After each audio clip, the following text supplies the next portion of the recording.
And now it's the Little Italy podcast and Deborah Cobelt Live. Hi, everybody. Thank you so much for joining us for our shows today. And joining me is my dear friend, Anne Potenza. Thanks for being here, Anne. Thank you. I'm so excited to talk with you today. You got this little sash. I'm going to talk to you about that in a second. We'll have you stand up. You are here today to talk about lots of things. But most recently, you are the producer and the creator of this incredible play that's opening in North Hollywood for Women's History Month, The War of Roses. The women, the voices, the vote. And it's about the suffragette movement. Oh gosh, what an incredible play. Can't wait to talk to you about that. Thank You are also a well-known events planner here in Los Angeles.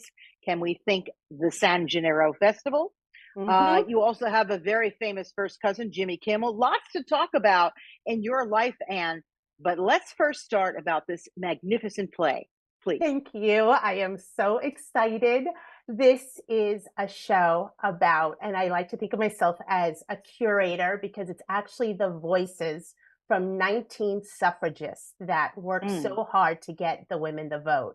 And this, we really go on a whole journey from the beginning, from Abigail Adams, one of our second first lady, who is her famous letter, Remember the Ladies, to her husband, John Adams, all the way through to when the vote was passed, which a lot of people don't even know that the whole process of how it happened. And this show is just, it's educational, it's inspiring, it's fun, it's serious, it has everything. I'm like so excited to bring these women's voices to life again.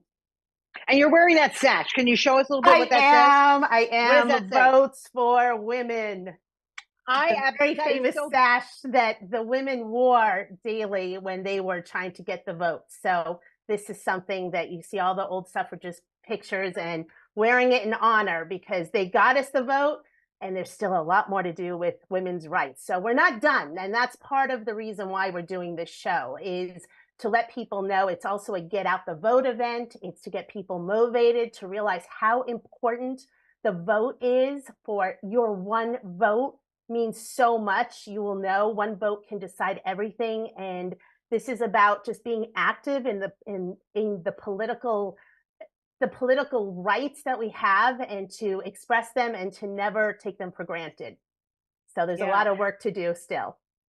Well, I like that you're bringing these women and their stories to life because let's face it, when people have passed on and we just show up at the booth and vote, no one's really thinking that hard about, we weren't able to do that.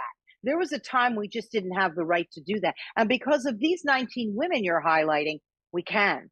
And it's great that, you're bringing them to modern day life.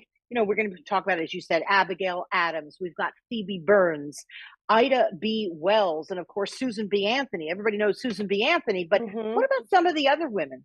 Do they know some of their names? Do they know who they were and why they did this? Let's highlight some of them, would you, Anne? Well, I'll tell you, I first thought about this show because our 100th anniversary of the vote was in 2020 in the middle of the pandemic.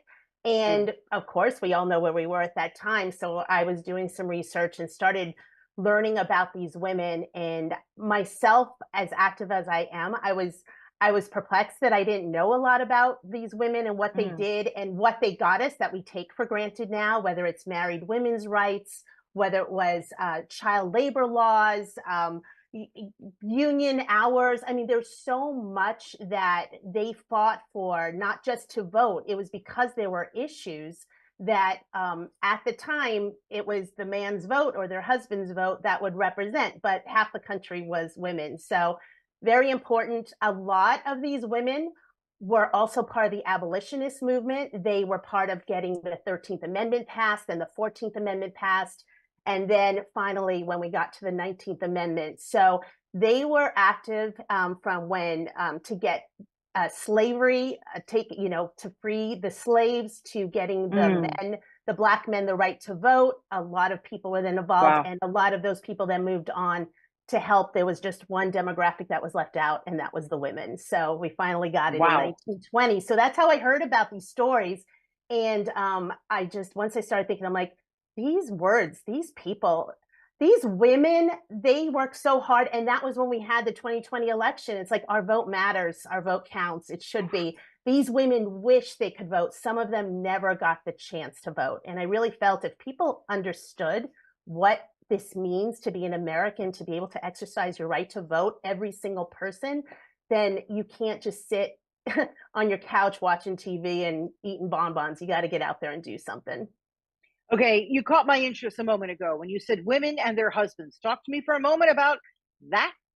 We were their possession, and right? We were. It's funny. There was one of the speeches is about married women's rights. And they thought at the time that women had the right because men would be able to put their property in the name of the wife, but it didn't mean that she got the property. If he should die, it really was just a tax shelter. So in one of our speeches, you will hear about widowed women who maybe came to a marriage with property.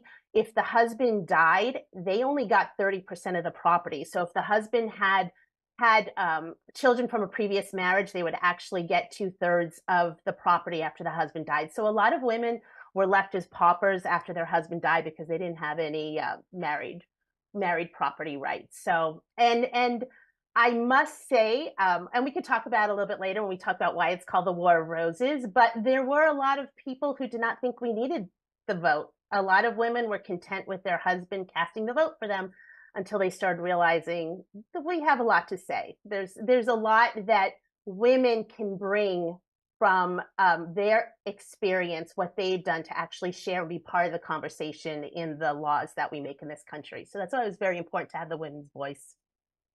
Well, it's like the Equal Rights Amendment. A lot of women were saying, why do we need that? I'm thinking, what? What side are you on? Please. It's shocking to me. And to add on to that, just to know, the Equal Rights Amendment has not been passed yet. Right now, it's in Congress, because you'll learn with the amendments, there's a certain amount of time for an amendment to be ratified before it can become law. And the Equal Rights Amendment, one of our suffragists that speaks, Alice Paul, she actually introduces it in the 20s. Many women since the 20s have been trying to get it passed. We are working with the ERA coalition, but it still has not become an official amendment. So when I say there's still work to do, there is. So that's part of what we want you to leave here with, like, oh, we're not done yet. There's still more work. No, it's incredible. All right, so let's talk a little bit about. Let's start with Abigail Adams, and then I'd also like to talk about Ida B. Wells and the work that she did. Let's start with those two, can we? Okay, yes. Well, most people would not consider Abigail Adams an official suffragist, but she really starts. I mean, our country started in 1776, and there's a letter, famous letter, Remember the Ladies, and that's what she will be sharing. And without giving it all away, she was very active with her husband, our founding father, John Adams, in political affairs. You know, of course, women were not in the forefront, but she was a very close political advisor. And when he went off to get our country, when they all met for the Declaration of Independence, she actually writes a very important letter to her husband to remember the ladies. So she, even back then in 1776, it's nice to see a husband and wife where they write to each other, and the husband's open to listening, and he does in his way. And she's one of the first forefronts. And when she became at first she was the second lady, and then she became the first lady, she was very, very involved with being a political advisor with her husband. Probably behind the scenes, you know, nobody could see her face, but a lot of uncredited work, I will tell you that. See, what I think is important is these people now, and I said it before, they're coming to life for us. Very often when historical figures have passed and then a century or more goes by, they're just someone that you read about, or a photo that you see, or a sketch of someone, and they almost don't appear real. Do you know what I'm saying? Absolutely. They don't appear real, and now they're real. We get to see, as women, as young girls, we get to see, oh, she was just like me, you know, and she was fighting for something too, and that's why I can do it, because of her. Such an important play. So I'm just thrilled. All right, let's talk about bring somebody else into this, because I want people to know who we're going to be seeing. It won't be the same. I will credit, and we do have one of our British suffragettes, because people don't realize the suffragettes it started in England before it came to America. And in America, they were known as the suffragists. Now, in England, there was a little bit more of a militant way to get people's attention. So it was something that the American women used more law and more not subdued. They used a little bit different means. But Emmeline Pankhurst was the leader of the English suffragettes, and she's one of the first ones. She was arrested many times, and some of our American suffragists actually went there and learned from her. And you'll hear from one of the American suffragists that actually learned about the women's movement from her and came back to America, and then was the first, and then wound up going to lead the first picket protest in front of the White House. She also got arrested. Okay, this is the main thing, and this also goes with Susan B. Anthony. What you will hear from in this show, you will hear from some of the women, such as Emmeline and Susan B. Anthony and some others, who are actually arrested for exercising their right to vote or trying to get to vote. They were literally thrown in jail. They had hunger strikes. They just were ridiculed. They were jeered. They were abused in so many ways. It wasn't easy. Like, it's nice and cushy, we think of it now, but these women really worked hard and they suffered for us so that people would know how important this was. So I admire these women, and we hear their words as they're trying to stand in front of their judges and juries, basically asking, why can we get the vote? You know, hasn't that always been our condition? The female condition, you know, that famous play Lysistrata, right? Where the women would barricade themselves when the men went off to war, saying, hey, you're not even going to get to see us until you address this, this, and this, right? And that was back in the Greek times, I believe. And, you know, for centuries and centuries, we've had to fight for everything we get. And this is why this is such a powerful story that you've written. Thank you. Could I add on that note with what you just brought up? The reason this is called the War of Roses is not because during the 100 years when we were fighting for the right to vote, the War of Roses was literally between the people who wanted the vote and the people who did not. And the suffragists, why I'm wearing the yellow flower, the suffragists, they all wore or had yellow roses, which I have here, that represented, we want the vote.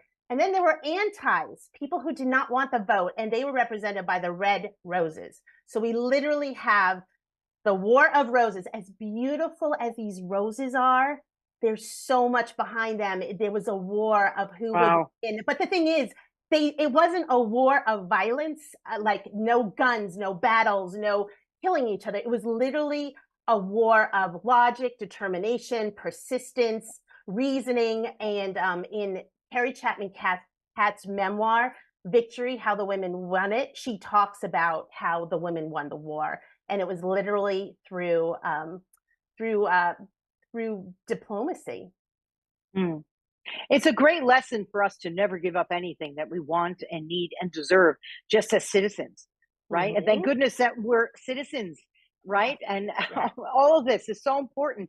And so much is still happening around the world where women don't have rights. And if they speak out, not only will they be put in jail, but they could be executed. So there's so much to learn here. Talk to me about Ida, because she's particularly interesting to me. Perfect segue, because what she is going to talk about, her speech is one she gave often, and it's literally about lynching in America. So Ida B. Wells, African-American woman, she was an educator. She was actually one of the founding members of the NAACP. She was a women's rights activist. And at the time when lynching was happening too frequently to the African Americans in America, her speech is about how enfranchisement will help stop lynching, because many times the excuse of the people who committed those murders was that they were killing this Black man because he disrespected a white woman.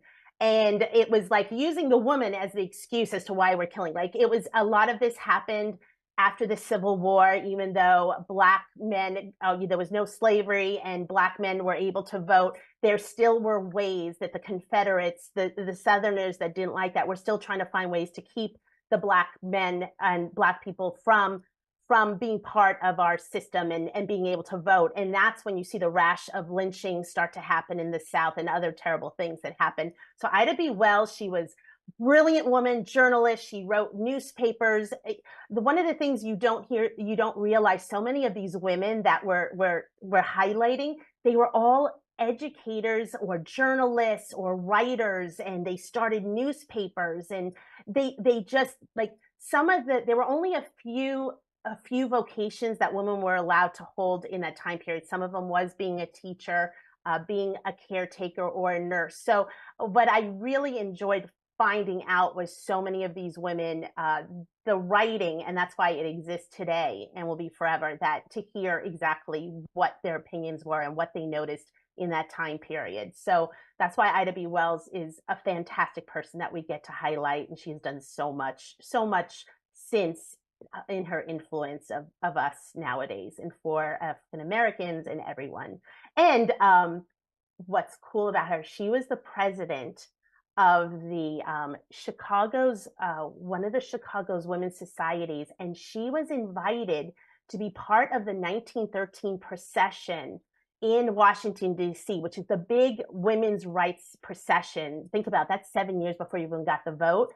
And there was still, now, okay, even though this is for women, there was still a segregation with the Southern Black women who did not want the rights of the Southern white women, did not want the rights of the Black women. So we go through all this segregation. First, it's between the vote. And now it even comes down to, when we think we're all women, it wasn't. There was literally a split between Black women and white women. But Ida was invited to be part of the procession.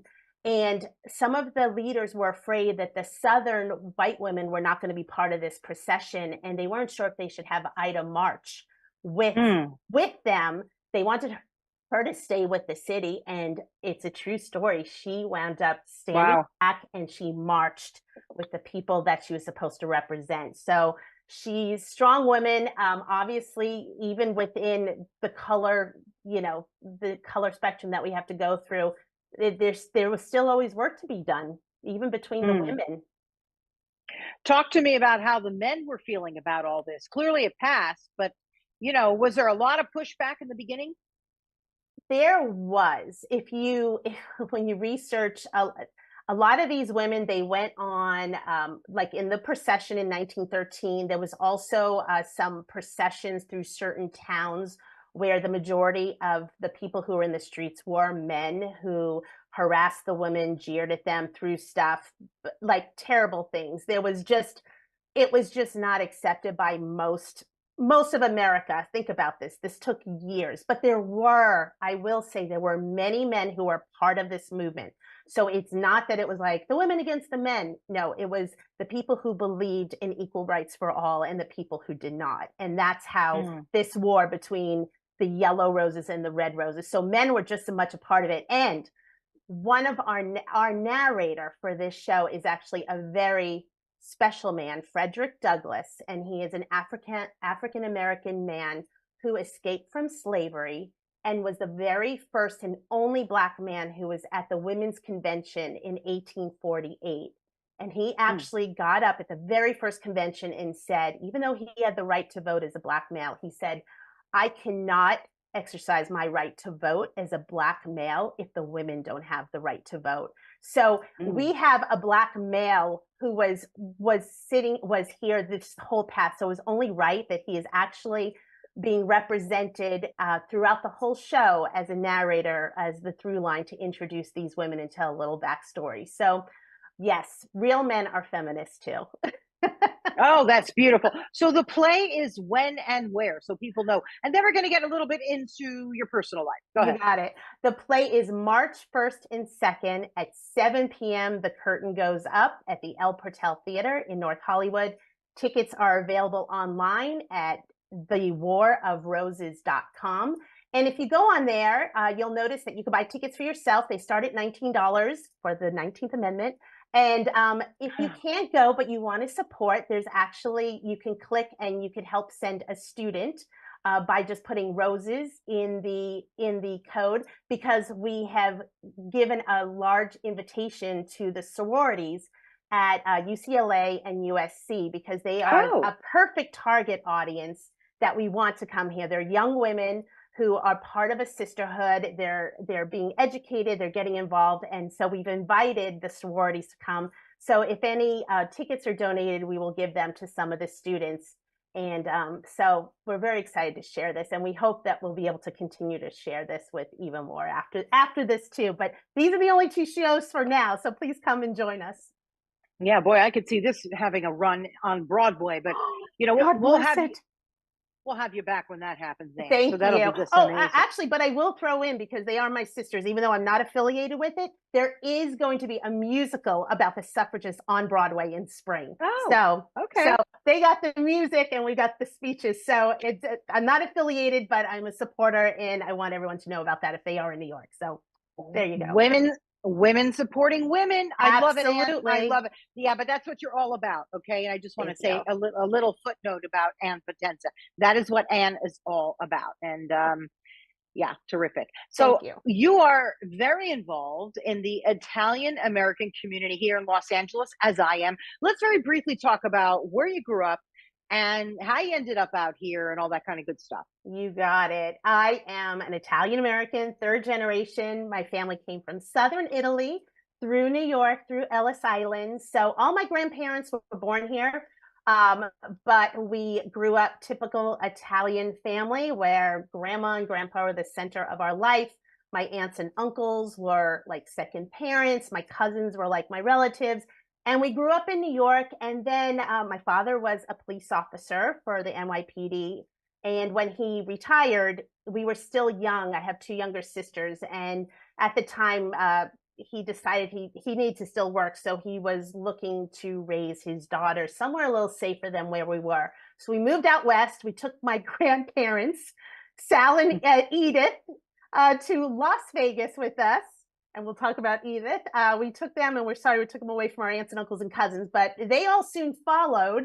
And yeah, they followed, and everyone had a good raising. I was raised in Las Vegas, went to UNLV, and then after graduating college, I came out to LA, and now I'm excited. All my whole family's out here. So we've all little by little migrated from Italy to New York, to Vegas to LA. So we're all here now.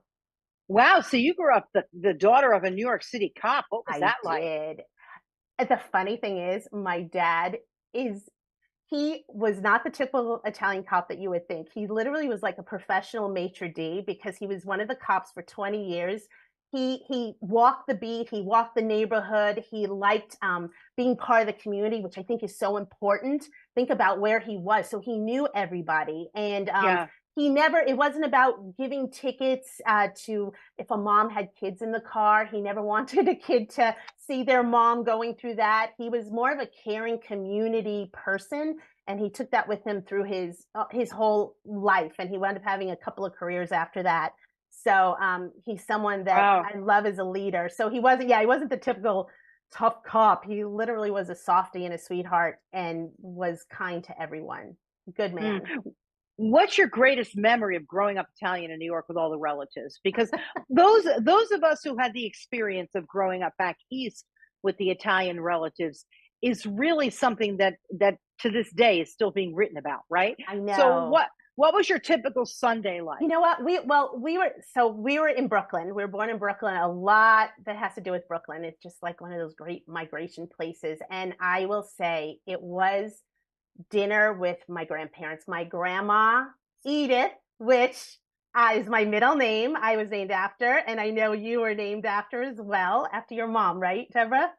My mother's name was Edith. Yeah. Yes. And I remember growing up thinking, what a weird name. And now I just love it, right? I know. One of my favorite poets is named Edith. And, it's just a beautiful name. So go ahead. So so Grandma Edith was the typical grandma, had giant pot of, we called it gravy. I know there's a big debate whether it's sauce or gravy on the stove. And we would go by and we would dunk the bread as she's preparing all day Sunday with her gravy. Because as a family, we were going to have, you know, macaroni and meats and everything. You know how that is, everyone coming there. And the best part, I would say, is getting the bread and dunking it in the gravy before dinner. Like, there's just something about that simple snack that she would always be thrilled that we did. Because it's delicious and it simmers.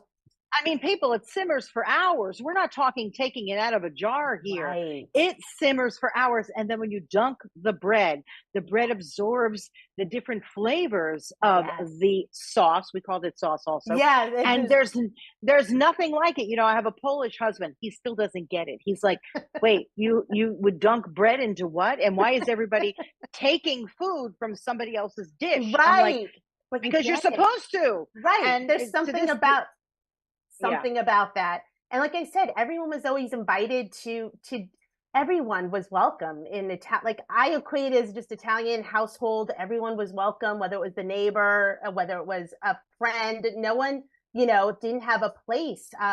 So my grandma was that. My grandpa was great. He was like an artist. He's the one that got me in, like, very interested in films and photography, because he would always be making creative things in the basement. So when grandma was cooking, grandpa would be showing us like movies on the basement cellar walls, and we'd be watching Beadle Bailey, our old films, because he worked for Technicolor, and he would have like the real film, and I learned how to splice film. So that, I think, is inherent. That brought me to like that part of LA where I'm like, I love the creative side of what we do in this town, just bringing the imagination to life. So that's my biggest like influence from my childhood, would be my grandma and grandpa. Being there is what I equate being Italian to, you know. Did you ever think you'd be in the business? Because you're a well-known events producer here in Los Angeles, and cousin Jimmy Kimmel. Did he show signs of being a showman that he is today? Because he's incredible and such a nice guy too. I know, you know, you guys would play as little kids. What was Jimmy like? He's great. So I'm the oldest of 9 grandchildren from the grandma and grandpa I was telling you about, and Jimmy's second. So he was like my first little brother. We're a year apart, and so we grew up the same way, which is why later on we talk about he started the Feast of San Gennaro with Doug DeLuca and Frankie Compatelli in LA, because we were basically recreating what we experienced as kids. So Jimmy was normal kid growing up. Show business was not in our family, but humor was, having a good time. He has a sense of humor of my grandpa, who would be quiet. Jimmy was fairly quiet, but there was always something going on in his mind. And he would always record. He would always find the humor in things that were someone else wouldn't. Like, my mother is the loud Brooklyn lady of like his Aunt Chippy, and he always got a kick out of the interaction between my mom and dad, and he would find humor in it, where as a daughter you're just like, I really wish my parents wouldn't be, you know, yelling like that, but he thought it was funny, which he actually has brought all that to his work. So Jimmy is also, he was part of, we were, as kids, we'd be in my grandpa's basement doing the creative stuff. So we had that same foundation of family and creativity and humor and fun and a lot of food. Yeah. Oh, that's just wonderful. So I'm really proud. He's just worked, you know, just kept working, and he's where he is today because of it. And a good guy too. Tell me how San Gennaro started here in LA, because everyone's still talking about it. Everybody wants it to come back. We know it's a lot of hard work though, people. I know. You know, for those who don't know, it's a big deal back east, the San Gennaro Festival. Wow. Exactly. So talk to us about it starting there, and talk to us about bringing it here. And might you bring it back? Go ahead. Sure. Well, like I said, Jimmy and Doug DeLuca and Frankie Compatelli, they were part of the founding board. Jimmy and Doug worked together on the Man Show. And like I said, they would create their own little, there were a lot, believe it or not, there are a lot of Italian transplants from New York that live in LA, but we didn't realize that. And when Jimmy first started, they found that there were a lot of Italians that were working together. So they would start having their own little San Gennaro fun nights at their own houses, and then they eventually were like, we should bring this to LA. And people were surprised because people didn't know that there were Italians in LA, even though I will clarify there is a huge Italian community in LA. It's a different generation. Downtown LA, there was a Little Italy over 100 years ago. There's an Italian church. There are Italian immigrants. So we do have an Italian community here. And that's what we tapped into, as well as the Italian Americans that didn't have any roots here in LA, but they were from everywhere else, but they still remembered what it was like to be part of their family as Italians. So they started the Feast of San Gennaro in 2002. They brought in Frankie Compitelli, who has Frankie's on Melrose, and he actually grew up in New York, had his own food booth as a kid on Mulberry Street. So he was like perfect. They found the only Catholic priest that was from Naples, Italy, which is where San Gennaro is from and based. And Father Antonio, Monsignor Antonio, became a consultant on the San Gennaro feast. And they brought, it's like, because it wasn't just going to be a party. It was about, this has to be, we know what it was like in New York, and we want it to be authentic. We want there to be Saint Gennaro. We want to include everyone. You don't have to just be Catholic to be a part of this. We want to include the whole community, and we want to let Los Angeles know what it's like to come to an Italian dinner. Because if you're not familiar, you're welcome. And that's what the whole point of the Feast of San Gennaro was. And so many people were involved. We got so many organizations started out of that have grown from there, which is wonderful. And it went on for 15 years. So it was at 3 different locations. And we had a wonderful sponsor. Galbani Cheese was our main sponsor. And just like everything else, they were smart. They made the Feast of San Gennaro a foundation. So all the money that was raised did not go into anyone's pockets. It went to our charities, and it was all about feeding and helping families in need. And that was one of the most brilliant things that I could say about our Feast of San Gennaro here, is there was no monkey business that, people like to associate with Italians. No, it was straight up, honest. Money went to people who were in need, and I could not be more proud to have been a part of it. So I started out as a volunteer, and I eventually started helping to produce it and get it going for like 10 years. And unfortunately, we only stopped it because our sponsors, it costs a lot of money to put on events, especially when you're a charity, and a lot of people put in their own money. But to keep it sustained, the land in LA is hard to acquire for something of that magnitude, and it just costs a lot if you're not trying to be on a studio budget. So unfortunately, we had to stop it when we did, but there's still always a love and a need. So we hope that it can maybe revitalize, but different. And that's one of the points is when San Gennaro first came over from Naples, Italy to New York, it was different. Then when it came from New York to LA, it was different. So maybe there's going to be a next generation of an Italian American or someone who loves what we did, and we'll do Feast of San Gennaro again. They'll just do it a little different, but just keep the authenticity, keep the culture. That was very important to us. Keep the culture. We had genealogy booth. People trace their history. It was yes, it was about culture. It wasn't just a party. It was music, entertainment. We had a procession of Saint Gennaro on Hollywood Boulevard, which no other saint. Hollywood Boulevard is all about premieres in Hollywood. We actually had a procession of a saint, and he was on Hollywood Boulevard. So it was a beautiful, genuine event. Very proud to have been a part of it. Yeah, this is why I think people want to bring it back. The memories from what you all did for the San Gennaro in LA, it just continues. So you heard Anne. It could come back. We just don't know in what form, right? The door is not closed to San Gennaro Feast in Los Angeles Part 2. So stay tuned. Right? You never know. Yeah. So, okay, Anne, what a wonderful conversation we've had about you, your life, the event planning. So you also do a lot of events planning. What was your latest issue? What did you do? Well, it's funny. Feast of San Gennaro was the big one that started it. And from there, I actually started doing other big community events. I ran the ice rink in downtown Santa Monica for 10 years. And out of that, I created my own business, a pop-up roller rink, which is called Pop Skate.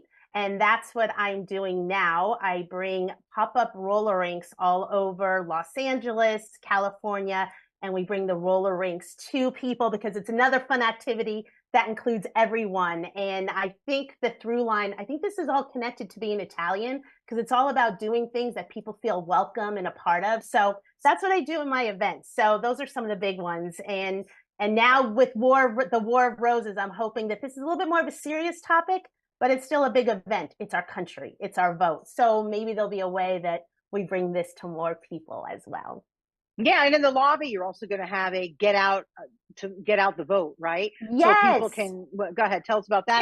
Thank you. There's obviously there's an election in Los Angeles. If you don't know, March 5th. It's not the only election. There's elections all the time, but this was very important for us to do a get out the vote. So we are having, if you haven't yet, we have information on how to register to vote. We will have that in the lobby. And we are going to be supporting voting rights and women's organizations. So a part of the proceeds from this show is going to go to support. We have the League of Women Voters, National Organization for Women, LA Women's Collective, Women's March, Planned Parenthood, Postcards to Voters, ERA Coalition, Rock the Vote. Let me see if I got anyone. I think I got everyone. Yeah, we got everyone. National Organization One. And the cool thing is, I'm going to show you. So if you come to the show, not only will you get one of these nifty things that I'm wearing, the Rock the Vote with a flower, everyone gets one of those, but we will also be giving away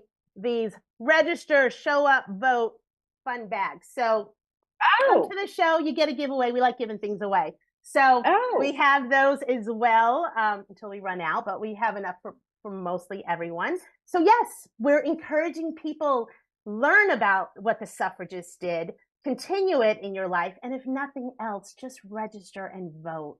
If that's the smallest thing you do from this, just do that. Just pay attention. Just vote. That's the purpose of the whole reason we're bringing the show, and why we're combining it with the Get Out the Vote event. So if you're not sure how or what these organizations are, there's more information on our website, and we're just out there to help the next generation have a great life.